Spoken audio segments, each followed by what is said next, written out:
welcome to Wake Up with Dr. Cheryl. Wealth is the ability to fully experience life by Henry David Thoreau. Please remember the 4 agreements. Be impeccable with your word. Don't take anything personally. Don't make assumptions. Always do your best by Don Miguel Ruiz. I'm so excited to have our special guest, Michael Pritchard. He's returning for the 3rd time. Our show this evening is about the wealth of happiness. Michael Pritchard is a nationally acclaimed keynote speaker praised by the Wall Street Journal, CNN, and Time for his ability to use humor to inspire, educate his audiences on communication skills. Michael Pritchard is a big guy with a warm heart who, as one student described him, truly walks as he talks. He began his career on both the comedy stage and as a juvenile counselor in San Francisco's Youth Guidance Center. Michael's offers from Hollywood rolled in, including a guest appearance on the Emmy Award-winning episode of Taxi. His sensational stand-up comedy billed him with Robin Williams, Jerry Seinfeld, Dana Carvey, and Whoopi Goldberg, playing venues as Caesars, the Comedy Store, Universal Amphitheater, and opening for such names as Diana Ross and the Grateful Dead, Kenny Rogers, Mike McDonald, Boz Scaggs. Michael rejected offers from Hollywood to focus on using his comic talents for inspiring youth and adults. Drawing from his counseling background, Michael began using humor to inspire, teach communication skills, anger management, diversity, conflict resolution, and overcoming burnout and stress.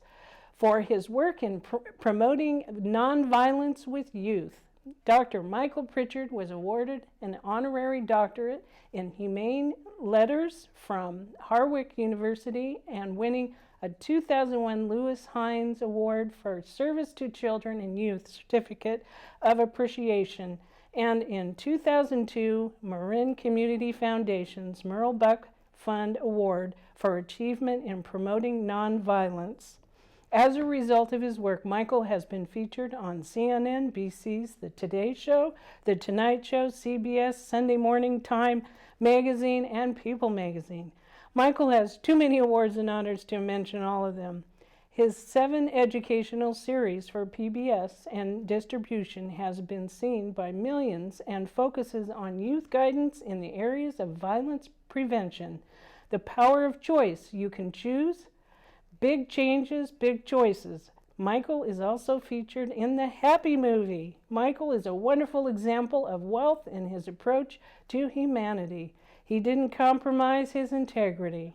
Welcome, Michael. Thank you very much, For the 3rd Dr. time. Cheryl. Thank you. Yes. My honor to be here with you. Oh, it's an honor for you to be here too. And, we are going to be happy because that's what we're going to talk about. Oh, absolutely. Happiness. It'll be fun. Happiness. Happiness. The happiness that we should be the wealth of feeling happiness. It. Yes, the deep well. So you have been through a lot this year, and yes. You look great. And thank you. I feel good. I feel really good. Yes, yeah. And so here we are, and we have a live audience. Yes. Thank you for being here. A round of applause. Yes.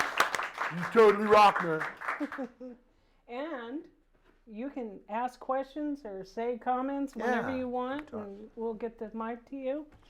Anyway, so yes, happiness. Thank you. What is the core to your happiness? Oh, that's interesting. That's a really interesting question, and I work in hospice now, and what we found, there are 5 regrets of dying people. Number 1. They wish they'd have worried less about what people thought of them. Can you imagine that in Marin County, folks? What people think of me is none of my business. Yes. Who cares? They don't know my heart. They don't know my journey. Okay. Eleanor Roosevelt's famous line was about self-esteem, and it's a powerful line. Nobody can make you feel bad about yourself unless you give them your permission. The second line is E.E. Cummings, the poet. And this is good for you, Mateus. Listen to this line. To be yourself in a whole world full of people trying desperately to make you be exactly like them is to fight the greatest battle that ever was or ever will be. So learn to be yourself. My favorite, I think, on that topic is the brilliant line by Oscar Wilde. Ah, be yourself. Everyone else is taken. That's Isn't that amen. great? Yeah. Yes, yes. So just learning to be yourself is learning to be authentic and genuine. I don't know that I ever told this story, but I had my young son. I had done a big commencement speech up at Portland, University of Portland. When I coming out, there on the back of the dust of my car was the words, "Was I me?" And I was trying to make a point as a dad to my, recently Jesuit college graduate son. I said, look at that. You see, you have to learn. Probably a philosophical kid said, "Was I me?" He was listening to me. And I said, so son, that comes from the term genuine, or it comes from the Greek term genius, which is originally from the Persian Greek word geni, which means mystical angelic. So as President Lincoln said, always appeal to the angel of your higher nature. And my son goes, "Dad, I love you, but that says wash me on the car." Get in the car. I paid for your Jesuit education. So we learned, we learn to be ourselves by, and that's what happiness is, the real, authentic, genuine self, not worrying what everybody thinks. So when you feel depressed, or if you ever do, or if you feel down, what do you do to make yourself happy? Well, I mean, that ties into what the regrets of dying are. The second thing is they wish they hadn't been so angry, okay? And because here's what happens, when you teach kids, and especially kindergarten kids, they're so smart. They're so smart.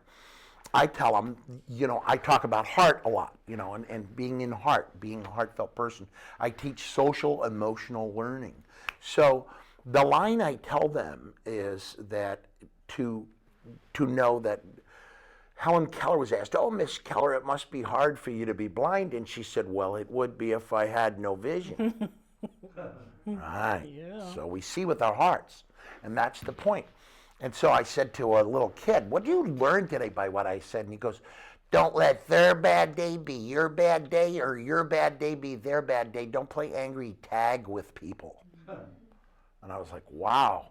Can you come to Washington, D.C. with me? Yes, hello. Oh, my God. And then every one of them. The other one was a kid. I said, "What did you learn today by what I said?" He goes, "Don't let your sad turn to mad, because then it all gets bad." There's some wisdom there, right? Oh, yeah. So we learn about happiness from being accepting of pain. In other words, we know that pains, Aeschylus said, with every drop of pain on the human heart, wisdom grows. That's a very smart line. Back to the time of Shakespeare, he said in Macbeth, "Always give sorrow words. Grief that does not speak whispers to the overfraught heart and bids it break." So we know that we have to speak about when we feel sad, right? I mean, that's important. If you feel sad, if you're depressed, you reach out to somebody, and you let others reach out to you, and you have them do that. So I engage people in conversation. I talk to them. Sometimes I'll admit I'm having a hard day, I'm having a hard moment, and then pretty soon, if you're wise, because the best ship to sail on is friendship, right? Relationships, partnerships. You'll find one of those ships will come to you. Those ships. Partnership, friendship, relationships, and you talk to them, and you say, "I'm not feeling well today," and so you reach out, and they can cheer you up and bring you laughter and joy. And I know that that's the most powerful gift I get is in my friendships, relationships. Whenever I'm having a bad day, I'll get around little kids. That's what I do, always. If you're feeling sad, boy, get around little kids. They'll make you laugh so hard, right? Yeah. Yeah. How about, because I know you go almost every morning, right, to your Pete's court and hold court, and you support. All you're saying is give Pete a chance. But you must do that with your buddies. Yes. They must do it for yes. you. Every day I make sure you create what you most need, right?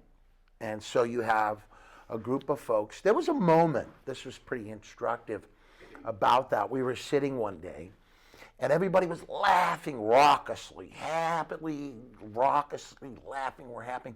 And a man walked by, and he seemed so angry and pernicious and vitriolic, and he just, what?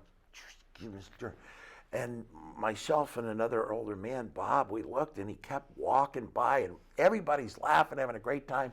And as he walked by, Bob says, wow, there's an open wound going out to spill all over everyone. Oh. You hear that, right? Because that's what happens. When we get so turned inwardly, we will become an open wound that can hurt others. And we get angry, and we're mostly angry with ourselves. Yes. Right? So helping people get together in groups, and I do laughter groups. And if you go on YouTube, you can see John Cleese doing laughter groups in India. It's hilarious. It's a great YouTube video because they just sit around and they laugh, and laugh. And that's all they do. It's contagious. It's very contagious. I tell everybody, I don't laugh because I'm happy. I'm happy because I laugh. Yeah. And that you don't stop laughing because you grow old. You grow old because you stop laughing. And so sometimes just being silly is the most, like I like to be on elevators with serious people. And I go, hello. Then I press 5, 4, and 3. I get off at 5 and I run down the stairway past 4. And I get back on the same elevator with the same people. And I go, have you seen my twin brother? I thought you'd like that, Mateus. So I think the thing to do is just find that joy. It's out there. And we have to choose bitter or better, wine or shine, complain or gain. It's up to us, and our attitude is important. So do you have like a spirit? I mean, I know that you're very reverent. Yes. Right. You are. And so... And irreverent. Also. I love what what Robin Williams said about you. Oh. That if Jesse Ventura and Mother Teresa had a child, it would have been you. I love it. Yeah, it's like, true. How could it be better said? No, he had, Mother Teresa had a great line, and I always love this line. She said, if you judge people, you'll never have time to learn to love them. And it's such a powerful line because part of our lives is living in judgment. We have gossips, trash talkers. I had a little kid up in Idaho. He was so funny. He goes, somebody's got to teach these people not to be hater-taters and teach their kids to be hater-tots. Hater-tots. Isn't that a great description? I'm a hater-tot, So the important thing is to teach people not to be so judgmental and harsh and kind of soften up everybody, thankful and tranquil, grateful, not hateful, right? Well, and I think people judge themselves too much. Oh, yeah. They're hard on themselves, and then you, in turn, do it to others. I had a little boy. I said, do you think you're too hard on yourself? And he goes, well, I am, but I try not to take it personally. Can't get better than that, right? And that's a great description, right? Yeah. Sometimes we're too hard on ourselves. And I asked him, I said, why do you think we're like that? And he says, well, you have to stop. And I had it the other day. I was with a bunch of developmentally delayed folks. And sometimes if you burst out laughing, we call it self-deprecating humor, when you can laugh at yourself, which is really important. We were walking, and he goes, well, we got, he said, Down syndrome kid. He says, we got to go and get our stuff. I go, oh, no, I'm not on your team. And I go, I'm not on your, I said, people think I'm on your team. And he goes, yeah, we pretend not to be on our team, but you are one of us. And I started to laugh so hard. I was like, yes, it's right. You're right. You're right. I'm one of you, Jeffrey. But they were laughing too. Oh, they loved it. Yeah, they're howling laughing because they, when I would take Robin, we play at Rec Inc. on Monday nights at 7 o'clock at Hall Middle. And I took Robin, and we had a lot of fun. And we came out, and I talked about this in the Huffington Post yesterday. Mm.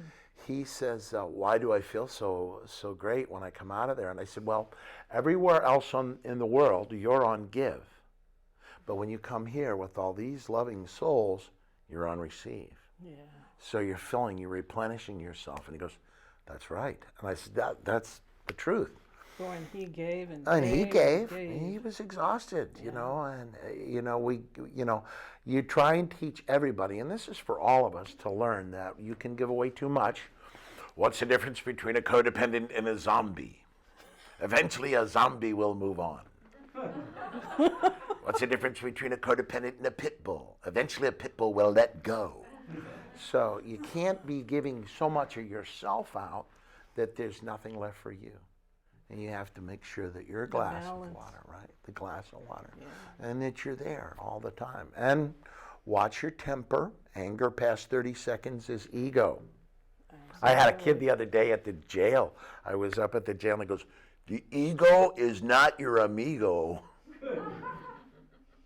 What a great line, huh? Yes. And it's true, because the ego is not our amigo. And sometimes it gets us into that's where the danger comes in our culture right now, where all the anger triggers rage, the rage triggers violence. The violence has two directions, out towards others or inwards towards the self. That's why I deal with bullies all the time. You have to talk to the bullies, and sometimes the best thing you can do for a bully is getting to look inward. That's my other line.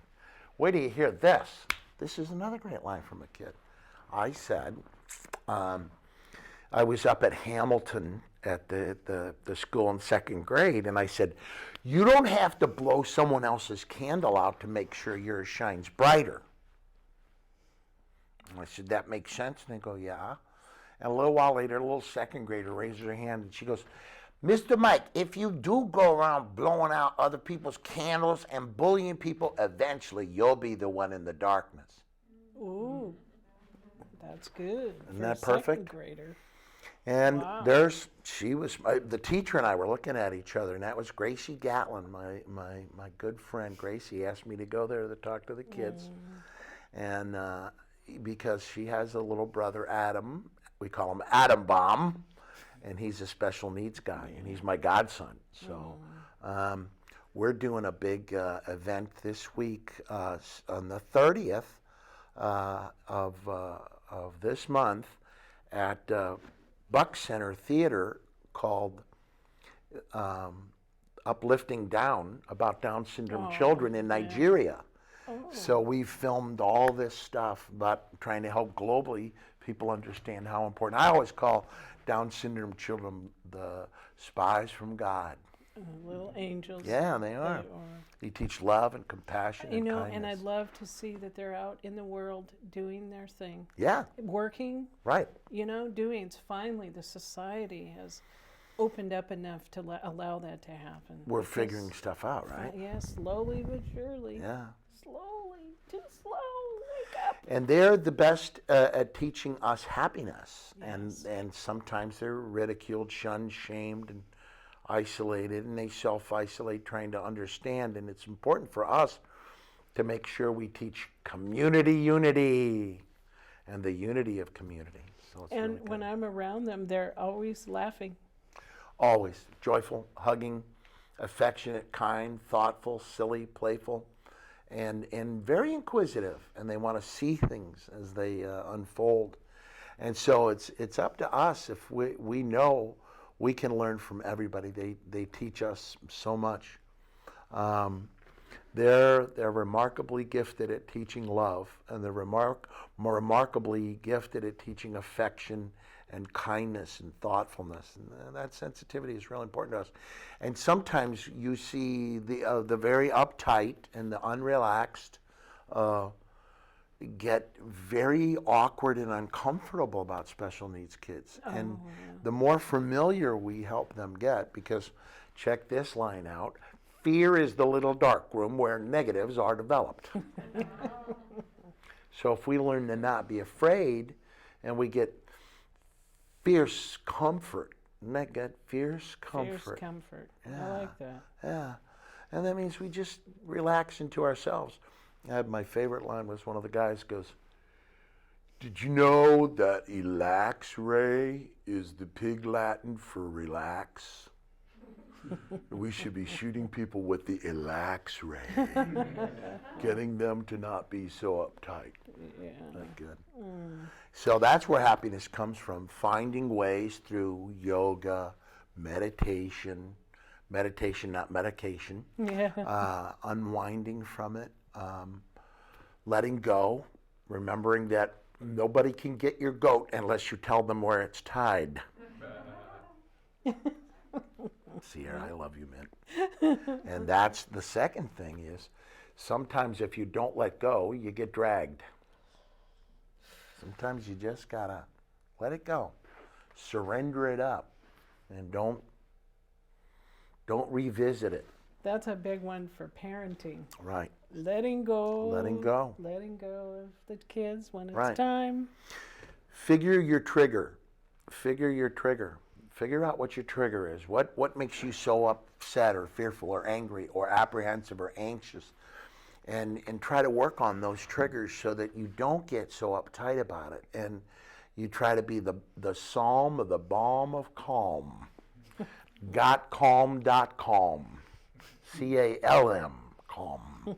And when you let go, that's what leads to happiness, that flow or flee, right? I mean, all you got to do is just kind of not take everything so anxiously. And if you get in people's eyes, and that's what I learned in hospice, if you're very sweet with people and you tell them you love them and you care about them and you want them to heal and what they need to know about comfort and nurture, they become like little kids again when they're transitioning, and they need that, you know. And I work at Ronald McDonald House as well with the kids, and laughter is a big part of teasing and having fun with the little kids, just being silly and playful. And that happiness is led up to by one thing, and we know this by the Happy movie. We know that in the Happy movie that we did, and it's on Netflix or iTunes, it's on YouTube now, and that we did all this research all over the world. We went to Bhutan, Namibia, Okinawa, Tokyo. We were in Denmark. We were in the back bayous of Louisiana. And by all of our research, we've come up with just this important message to the public. Compassion. Loving and caring for others makes a person the happiest in their life. Making sure that you love and understand, don't overstand, understand. I had a kid correct me, he goes, yeah, but Mr. Mike, we need to understand too. I love it. Understanding yourself and others. And I was like, very smart. So if we help, right, we understand ourselves, we get to a point where we figure out that the thing that we do is loving others and helping others and caring for others. Nothing else comes in close proximity to teaching a spirit or a person or a heart to be happy. Just compassion. And that's from all the research we did globally. And every one of our researchers, great psychiatrists and psychologists like Doc, came up with compassion as the key word to making that happy. And so when I go to be with bullies at the schools, I'm constantly confronting them with getting them to get up and admit that they had become a bully because they were teased or picked on, laughed at, or hurt. Most bullies get hurt. So this is what we tell them: hurt people hurt people. Make sense? Yeah? Hurting people who are hurt get angry. And when they get angry, they'll try to make you angry.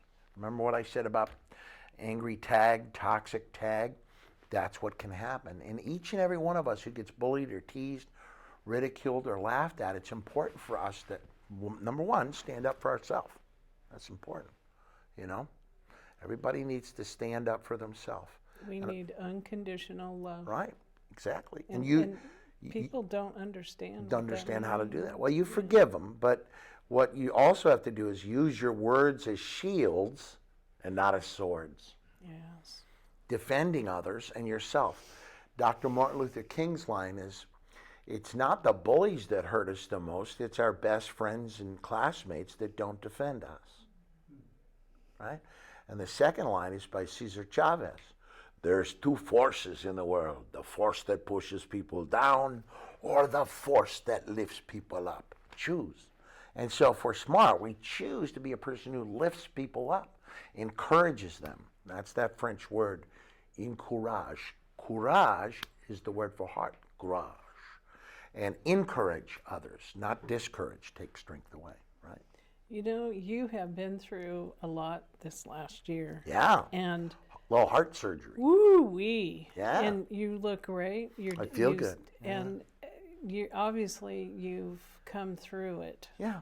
So what beautiful things have you gone through, come through to the other side? Well, I think, basically you stop and you realize, you reassess, you reevaluate, what's important. And the other thing is, all the way through, I was laughing, I was having fun with everybody, and people were, I think they were shocked that I was so, I think that maybe some of them thought I was being flippant in a very serious time, but it was more the nature of my spirit. One of the doctors, a very sweet guy, Dr. Allen, very nice man, a great heart surgeon. And Jeff, he walks up and he goes, you have any questions? And I go, how do you get your pie crust so flaky? How did he react? He started laughing. Oh, good. He goes, you got this, right? And I said, oh, yeah, Doc, I got this. We'll be okay. I told him I was a medic in service. I understand what I need to do. You have to make accommodations. And then funny moments. There was even when you have your heart pillow, you're laughing. I had my heart pillow, and you have to walk, and you're walking with the big it's a red heart-shaped pillow. And I'm walking out in the hallway, and it's the second day after surgery, and the nurses are with me. They're wonderful young girls. And one of them goes, wait a minute, Mr. Mike, we've got to tighten that robe up in the back. Nobody should see that. And I went, don't make me laugh. And the other goes, except for maybe us. And I went, oh. I said, take me back to my bed. I can't take it. But laughter is powerful. It's a healing a healing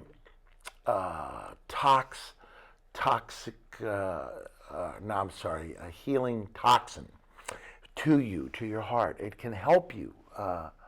There's a remedy in life, and part of that remedy for laughter and play is to let go. And don't try to be in control. Hard to do, and especially in a health crisis. Well, and laughter releases endorphins. Yes. And oxytocin.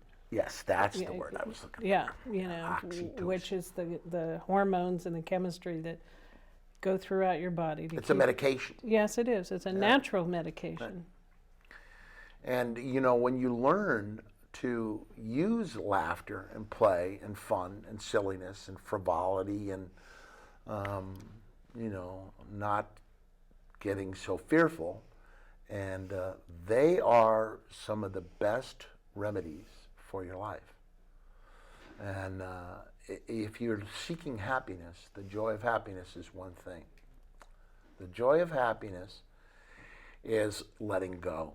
And, I think that people, when we were talking about the woman in the Happy movie, Melissa Moody, she had been run over, and she had 90 surgeries. And she said, I'm happier now than I ever was because I'm more the person I needed to be before this happened. And so sometimes what looks like a bad thing happening to us is a blessing. And if we stop for a moment and think, I'm not being punished, I'm being protected. And that's going to that state of spiritual thinking that not everything that happens to you is a punishment. Be awake. Mm-hmm. The French line by Vignel is, in order to make your dreams come true, the first thing you have to do is wake up.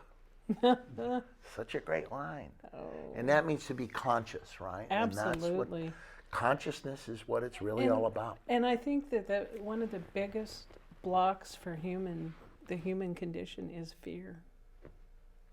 Fear of what people think, fear of doing like what you dream about. Right.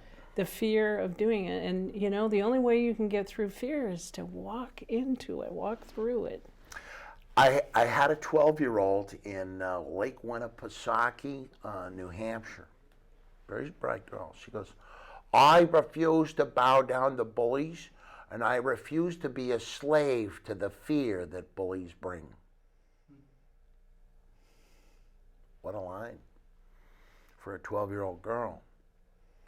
And if you are a slave to the fear that bullies or oppressors bring, you're not really living, you know. So you're living in their world, not your own.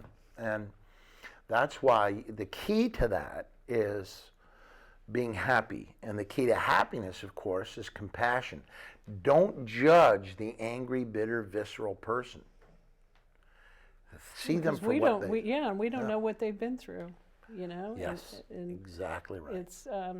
It's hard to, just like I stop myself now when I see somebody really, their behavior is not very nice. Right. I think, oh, wait a minute. I have to pull myself back and say, well, I don't know what they've been through. Right. We don't know the wound that they might have received when they were younger. When I go to prisons and jails and I listen to the sorrows, you hear that the anger is from deep woundedness from abuse. And they haven't healed it. And not even addressed it. No. And then when you bring it to them, and you're doing a meeting where they get a chance to get up and share, they'll share their pain. Pain shared is pain divided, but compassion shared is compassion multiplied, where we learn that that's the key, is if we, you know, reach out and let people share their pain, we grow all the wiser from it, right? We go all the wiser. And that's for people of different races, colors, backgrounds, lifestyles, everything. And so, as Dr. Cheryl said, just try to be unconditionally loving, accepting people for who they are and how they choose to be. It's not our job to fence them into to make them do what we want. And it's so important to exercise it on yourself first. Yeah. Because when you have that for yourself, it's just like when I talk in front of a group of people, women particularly, I say, how many of you have written on your mirror, I love myself unconditionally, and leave it on your mirror, wherever, window, wherever, just as long as you can see it multiple times a day. How many of you done it? And there's like one hand goes up. But when you can love yourself unconditionally and get that in your unconscious mind, it's like you're free. And then you're free to love openly. Right. And accept. Yeah. Yeah. Yeah. And that's, nothing, you don't judge but people. But it starts for it. with yourself. Right. Oh, always, always. You know, one of my favorite lines is, little kids are so smart and they're wise about these things. And I asked the little boy, I go, what did you learn today? You were awfully quiet. And he goes, I know I should have shared more, but I was just sponging it all up. And I said, well, what did you sponge up? And he goes, well, it's just kind of profound. I said, okay, well, what's your profound thing? And he goes, you can learn things from doing them the hard way, but the important point is you don't have to. And I went, wow. Yeah, wow. That has application in my life. And he goes, but that has application in everybody's life. And here's a smart, philosophically wise young kid. What we need to know, and I think what all of us need to know, is that the more we're less stringent on ourselves, and we realize that worry is a form of atheism, in fact. I mean, it's just you're it's a afraid. Waste of energy. Yeah. Oh. And it's lack of faith. Right. And I have a new word for all of us called optimist stoicism. Stoically believing in the optimism. And as Colin Powell said, positivity is a force multiplier, which means that if you believe in positive things, you know that you shouldn't quit before you read the lotto ticket. Some of you aren't laughing hard enough there. Yeah, it's because we never know. Hope comes sometimes when we're not counting on it. It comes when it comes. It's like a rainbow. You can't make a rainbow appear. You just got to appreciate it when it's there. That's how hope is. Wow. Speaking of rainbows, I was driving up to Washington to be with my family at Christmas. I was in Medford, Oregon. It started raining right as I left California. It started raining the whole way. And I got to Medford, Oregon, and all of a sudden it stopped raining, and there was like a hole in the sky, and the sun was coming through, and there was a rainbow. And the bottom of the rainbow was right on my car. Right. It was like,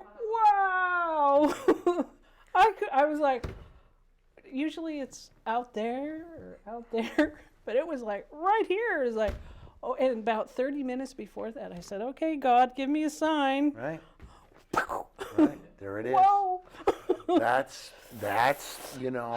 optimist stoicism. That's believing in positivity. We call it happenstance, God incidences.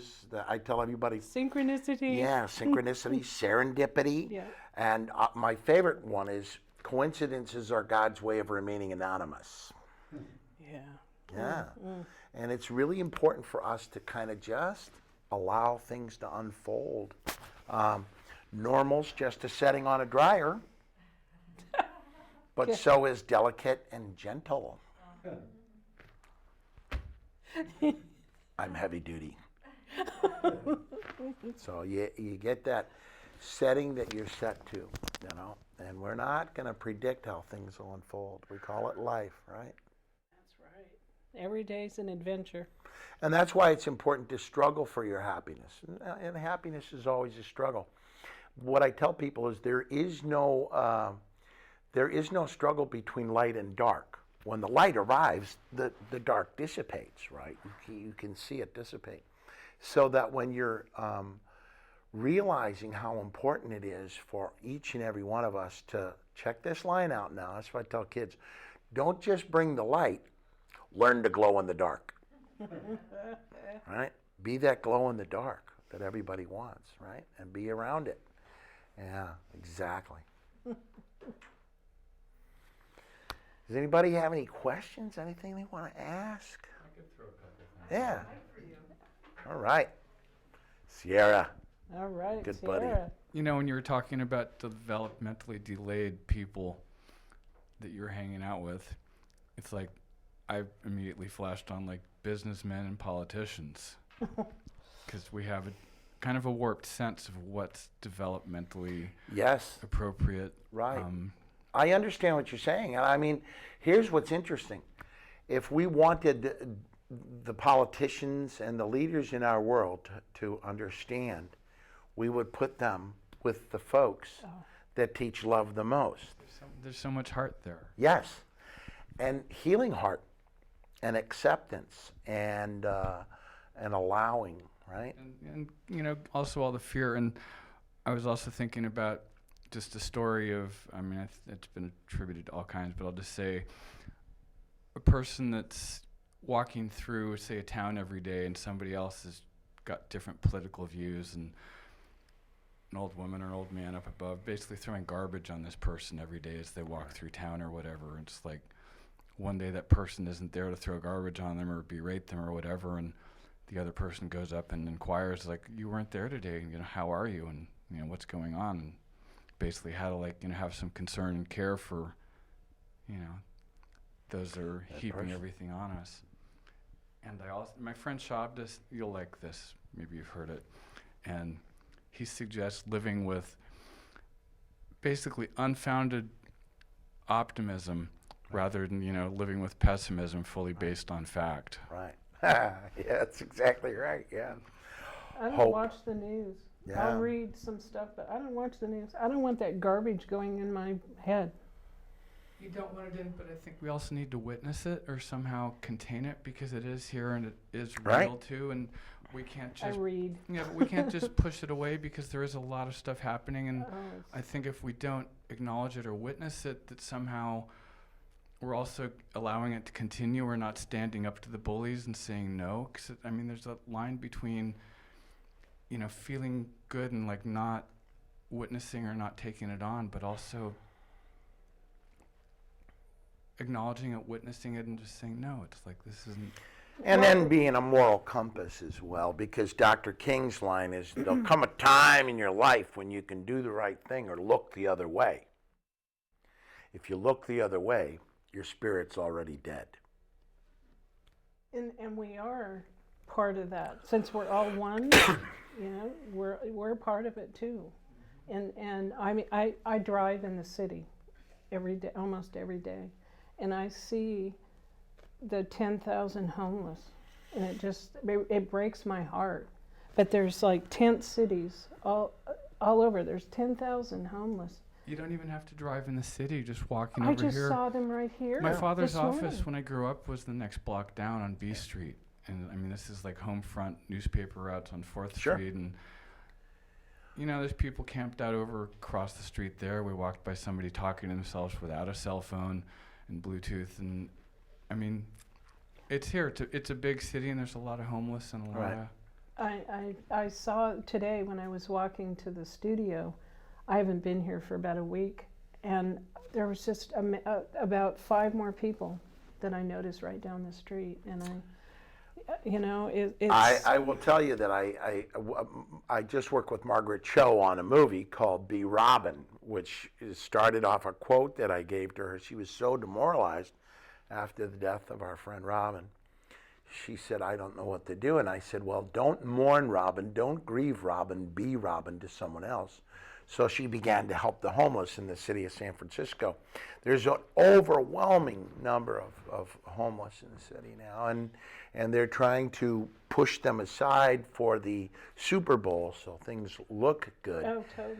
I know. And Nevada has sent, I don't know how many, but has sent over a busload. They gave them a bus ticket and $200 a piece to come to San Francisco. And now the state of California is suing Nevada for it. But it's like, you know, we're here to help. And I know it's a complicated issue because Right. there's so much variable in Right. the you know, whether it's drugs or mental health or whatever, but it's... Well, we have to help with everything. I remember I was working at Salvation Army one day, and I did a big comedy show. When I was walking out, one of the fellas said, hey, Mr. Pritchard, thank you for coming in to do the comedy show here. Near as I can figure out, everybody wants to do something for us, but nobody wants to do anything with us. And I said, we have to be a culture that does things with people. Yeah. And the line is, if you do not know it is bad, but if you do not want to know it is worse. You can't say you can't see it. And so it's not for us to decide what we see or do not see. We know that the best disinfectant, this is by Justice Louis Brandeis, the best disinfectant is sunshine.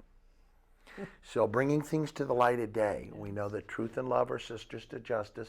So the good thing we do is do everything we can as often as we can to help others, to be kind, to be thoughtful, to be compassionate, to lift others up and shift others up and gift others up to that point where we have an opportunity to notice that helps us in its own way. Dharma, karma, whatever you want to call it. It's just a good feeling to be a kind person. So unwind and find some kind. And that goes for our top leaders who are looking for ways to shove people out of the way so it looks prettier, when in essence we're demoralizing and making people afraid that they're not really important, because nobody, world leaders, wants to feel invisible. Well, it's all of us. It's our children, our parents, our kids. I mean, you know, the homeless people are us. And how can we, you know, how can we say it's like you aren't like a part of us? It's difficult. I mean, recently our son had an accident and got fairly seriously injured, and it's like, it's either thank God it's not my child, or, you know, holy heck, you know, it is my child, but it's all of us. And how do we contain and... Well, I can tell you, I think the best line, Sierra, is by Robert Frost. Home is that place you go where they have to let you in. Every city, every town has to be a home to people. And they want community unity. What are we looking for? What do we seek when we go to a city, a town? we seek inside ourselves that feeling of home, of belonging, of being cared for, thought Security. well, secure. And I always love this line that the kids taught me who are dyslexic. They're very smart. He goes, did you know that secure and rescue have the same letters? I go, wow. And then he taught me a good one. He said, did you know that blame is just me at the end with blah, blah, blah in front of it? Yeah. And then I like this one. Shame is just me at the end with shh, shh, shh. Very smart kid. The best one, I guess, he taught me was, and this is for all of us to figure out to be solutioneers to all these problems and be happy solutioneers. Did you know that reactive and creative have the same letters? Pretty smart. So creative ideas, entrepreneurship, thinking about art, dance, music, theater, creative ideas in our brains, to entrepreneur, to invent solutions. There's a boy in Ireland, this is interesting, and you can look on the Google this, folks. He's a teenage boy who came up with the perfect sleeping bag. And it's silver, and it has great, collapsing, and it's waterproof, sunproof. It just provides a great thing. He created it, and now he's got, check this out, homeless people selling them. Oh, wow, yeah. That's what we call creative thinking, entrepreneurship, right? Inventing the solutions we need. That's why I love kids, because kids are smart. They come up with great ideas. If you look that up on Google, folks, I think you'll be stunned at how smart our kids are. Any other questions? But yes? I agree with the have faith and don't worry. Right. But how do you do that? Yeah. I can give you 3 steps that I take all the time. One of the most powerful gifts is to be able to take a moment and take stock. In other words, meditate your way into thinking positively. What are the solutions? So take time for the calm that it takes to think things through. Most of us react and don't step back. And so allowing yourself to just feel like you have some ideas that you could generate to help solutioneer yourself out of that.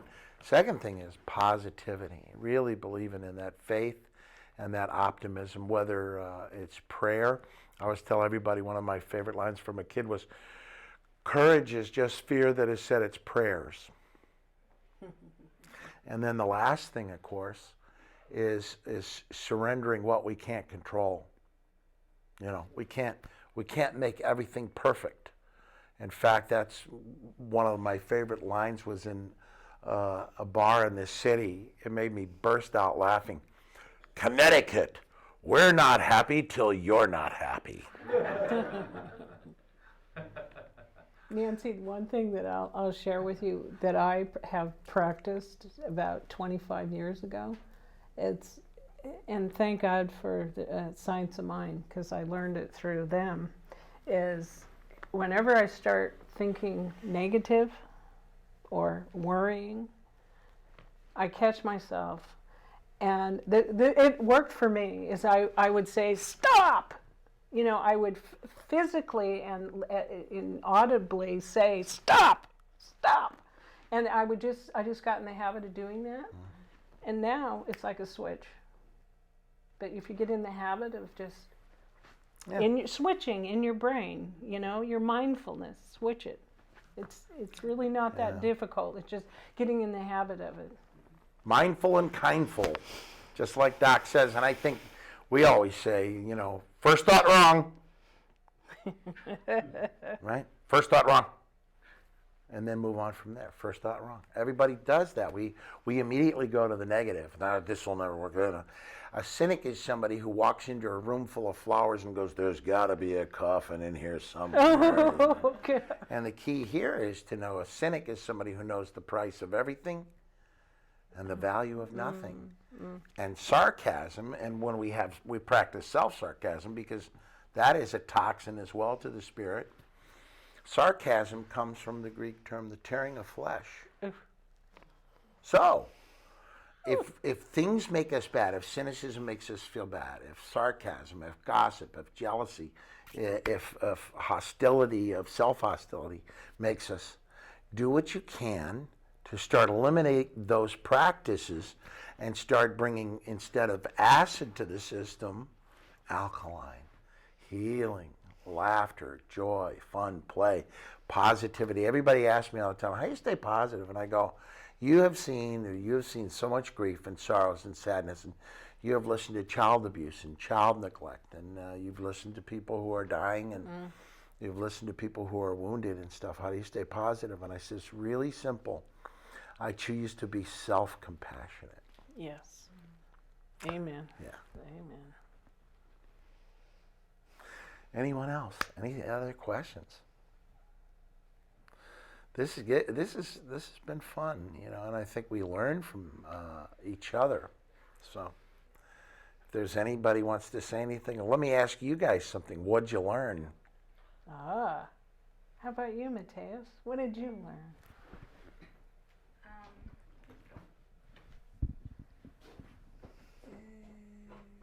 What'd you learn about bullies?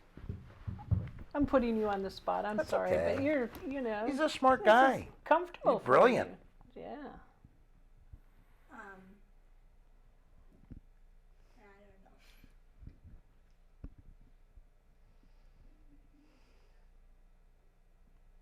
I think you do know, Mateus. I think you do. I think you're a very wise and smart boy. And I think one of the things that you have inside you is that you need to be able to understand yourself well, right? Don't we all need that to like ourselves more? So if I was to ask you, what would be one thing you've learned tonight about how to help deal with a bully? What would you say? Help them feel better, and ask them if something's happening in their life that's making them so sad. You see how smart you are? You see how brilliant you are? Because that answer is extremely brilliant. Because what does that do for him, and what does it do for you? What does it do for him when you ask him? It kind of makes his day better because he feels like someone actually cares about him or her. And what does it do for you? It makes me feel better because I actually did something nice. You did something nice, and you helped the person who's having a hard day to have a better day, right? Mm-hmm. So when you do that, why do you think sometimes people sit alone and they get lonely like that? Why do they push everybody away?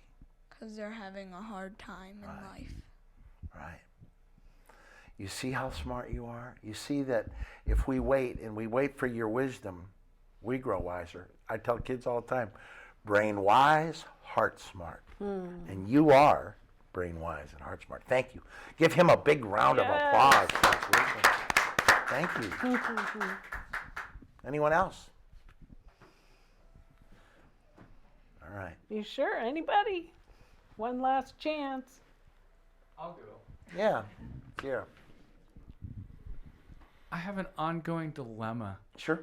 with just our cultures and our human kind of attachment and reduction of everything to money, and just Right. all the stress and Right. I mean, just school difficulties. It's like it becomes fights about money and funding, and Sure. I don't think money's the stuff. I mean, No, you're right. money isn't what creates anything, and how to get past, rather than tearing each other down and saying there's a whole lack of this and that, say, hey, I think you're nuts, but I have faith that you're going to make something good here. And it's not the money that builds community, it's the barn raisings and the fundraisers and everything else, and how to get past all the fear and squabbling about money. And yeah, we've all got bills and stuff to pay and overpriced houses and everything else, but it's not the money. I'll give you a good line you can sponge up. Are you ready? Yes. Money is like fire. It's an excellent servant. It's a horrible master. At the end of the chess game, the pawn and the king go back in the same box, right? Yeah.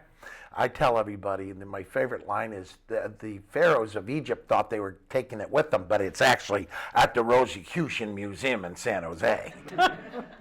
And so even the man with the $40,000 Rolex watch doesn't know what time it is in his life. So when you work in hospice, you find that out. You know, that's basically what my show is about, is raising the consciousness around the relationship with wealth and unconditional love, because we need the unconditional love. And it also, you know, we need it more in Washington than ever. And that's why what's happening right now in this political thing, I read it. It's hopeful. Well, you know, here's the thing. When we come to the end of our life, and when we are in hospice and we're transitioning out, people become completely aware of their wealth and they're conscious of it. And I had a fellow, and he was a very sweet man. And he said, you know, I'm paying money to lawyers that I don't like at all to keep money away from relatives I can't stand anymore.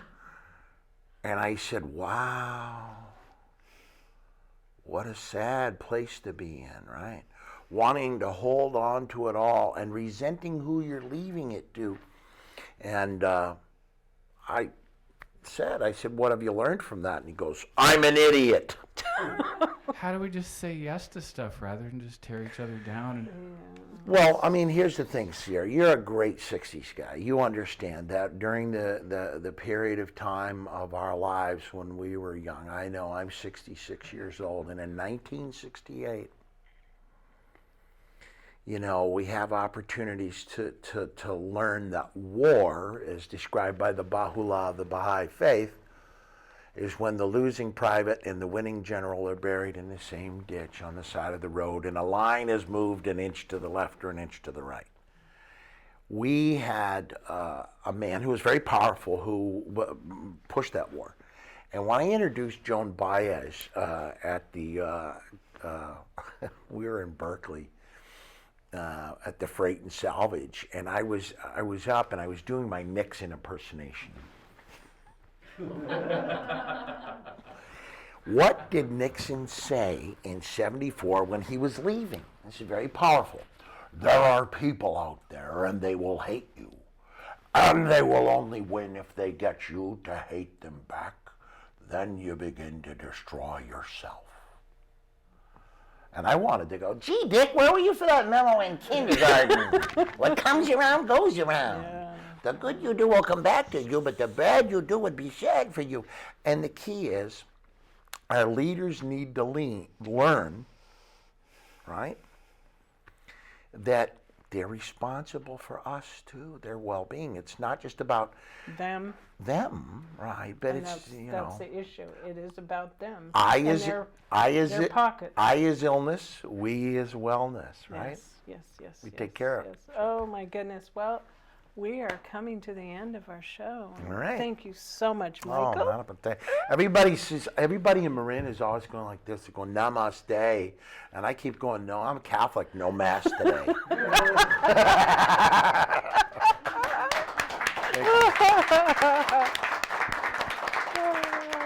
Thank you, Chris. Thanks,